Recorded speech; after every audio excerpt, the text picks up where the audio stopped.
وبركاته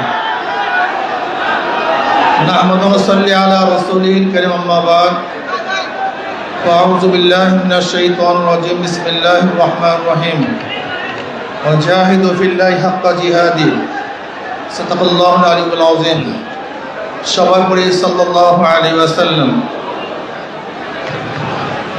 ইসলামী শ্রমিক আন্দোলন বাংলাদেশ কর্তৃক আয়োজিত আজকের সম্মেলনের সম্মানিত সভাপতি, এদেশের লক্ষ কোটি মানুষের হৃদয় স্পন্দন আমাদের শ্রদ্ধাভাজন আমির হযরত পীর সাহেব হুজুর চরমনাই দামাত বরকাতুল আলিয়া, শ্রদ্ধাভাজন ওলামায়ে কেরাম, নেতৃবৃন্দ, সকল স্তরের শ্রমিক ভাইয়ের আমার, ইসলাম কি? ইসলামী শ্রমিক নীতি যদি বাস্তবায়ন হয় তাহলে মানুষের কি উপকার হবে আমরা শ্রমিকরা অনেকেই জানি না। ইসলাম সাম্যতার ধর্ম, ইসলাম মানবতার ধর্ম, ইসলাম শান্তির ধর্ম। ইসলামী আদর্শের মধ্যেই সাম্যতা আছে, শ্রমিকদের অধিকার আছে।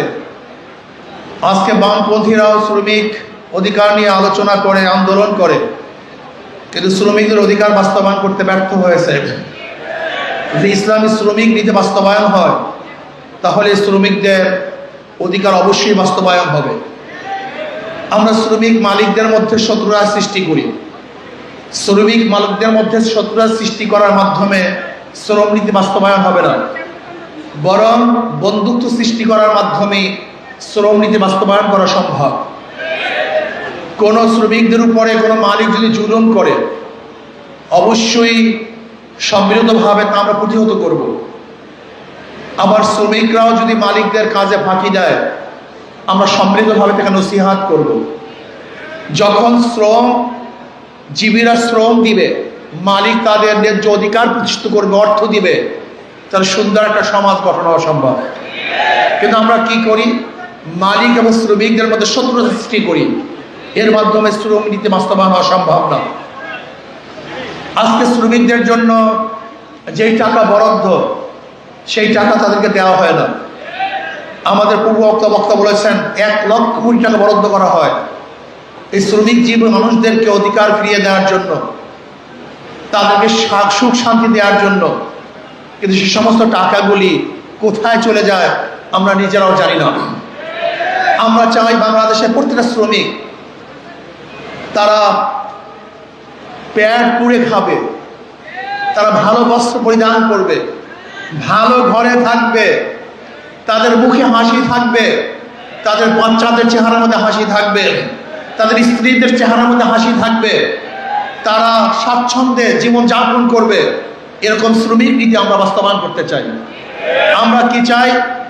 আমরা চাই বাংলাদেশকে এমন এক রাষ্ট্র গঠন করতে যেখানে হাসবো সবাই সম্মিলিতভাবে, একই সাথে হাসবো, কাঁদবো সবাই একই সাথে কাঁদবো, খাবো সবাই একই সাথে খাবো, আমরা ভালো থাকবো সবাই একই সাথে ভালো থাকবো।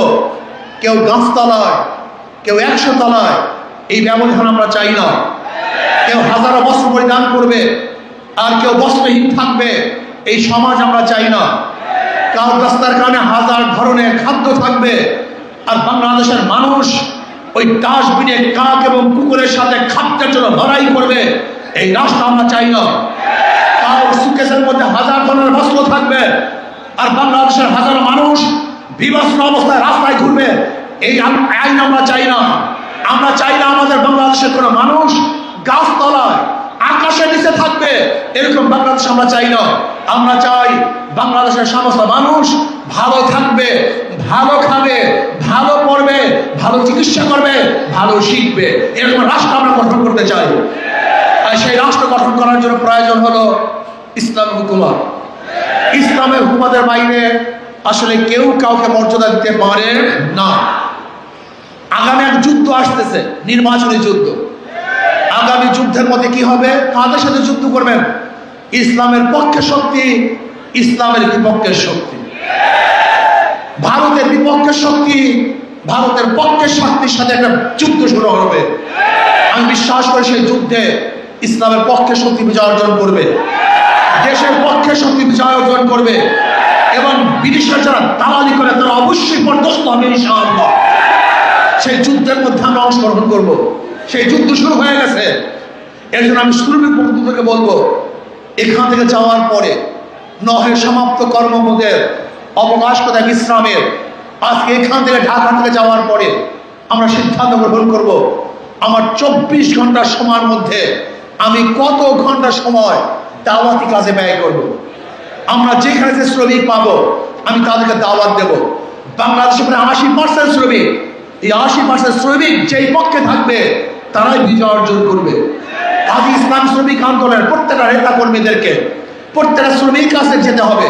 যে যেখানে শ্রমিক আছে, রাত্রে দিনে সাজে সজ্জায় সব সময় আমরা তাদের কাছে যাব, গিয়ে বলবো, ভাই ইসলাম যদি ক্ষমতা আসে এই উপকার হবে, তোমার উপকার হবে, তোমার স্ত্রীর উপকার হবে, তোমার সন্তানের উপকার হবে, তোমার ভাইয়ের উপকার হবে, সবার উপকার হবে, সমস্ত মানুষ শান্তিতে বসবাস করতে পারবে।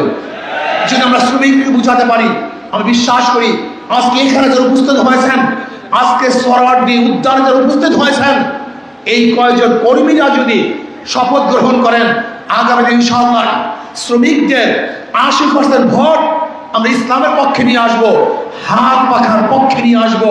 তারা সম্ভব কি সম্ভব না? অবশ্যই সম্ভব। আজকে আপনাকে আমাকে সে যুদ্ধ অবতীর্ণ হতে হবে, সে যুদ্ধে বিজয় অর্জন করতে হবে। এবছর আমরা যুদ্ধ নামবো শুধু যুদ্ধ করার জন্য নয়, এই বছর হাত পাখা যুদ্ধে নামবে বিজয় অর্জন করার জন্য ইনশাআল্লাহ। সব মার্কা দেখা শেষ, হাত পাখার বাংলাদেশ কোরআন ও সুন্নাহর আইন বাস্তবায়ন করতে হবে। এর জন্য শ্রমিক বন্ধুদেরকে বলবো, আসুন আমরা শপথ গ্রহণ করি, অবশ্যই অবশ্যই আমরা কাজ করব, দাওয়াত দিব, সমস্ত শ্রমিকদের কাছে কাছে যাব এবং বলবো হাত পাখা শান্তির প্রতীক, হাত পাখা মুক্তির প্রতীক, হাত পাখা মুক্তির প্রতীক।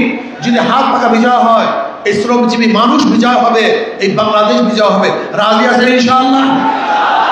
অন্তর্বর্তী সরকারকে বলবো, আপনি যে পদক্ষেপ গ্রহণ করতেছেন, আজকে বাংলাদেশকে বিভক্তি করতেছেন, আজকে যাদেরকে বিচারের আওতায় আনা উচিত ছিল তাদেরকে বিচারের আওতায় না এনে আপনি আমাদের এক বিশাল গোষ্ঠীর সাথে প্রতিপক্ষ সৃষ্টি করেছেন। আমার মনে হয় এটা আমাদের জন্য কল্যাণকর হবে না। এর জন্য হুঁশ করে কাজ করতে হবে, হুঁশ করে কাজ করতে হবে। আমি বাংলাদেশের অবস্থা খুব ভালো দেখছি না। এর জন্য আমি শ্রমিক বন্ধুদেরকে বলবো, সচেতন থাকুন। যখন যেই সময় ডাক দেওয়া হবে রাস্তায় ঝাঁপিয়ে পড়বে ইনশাআল্লাহ।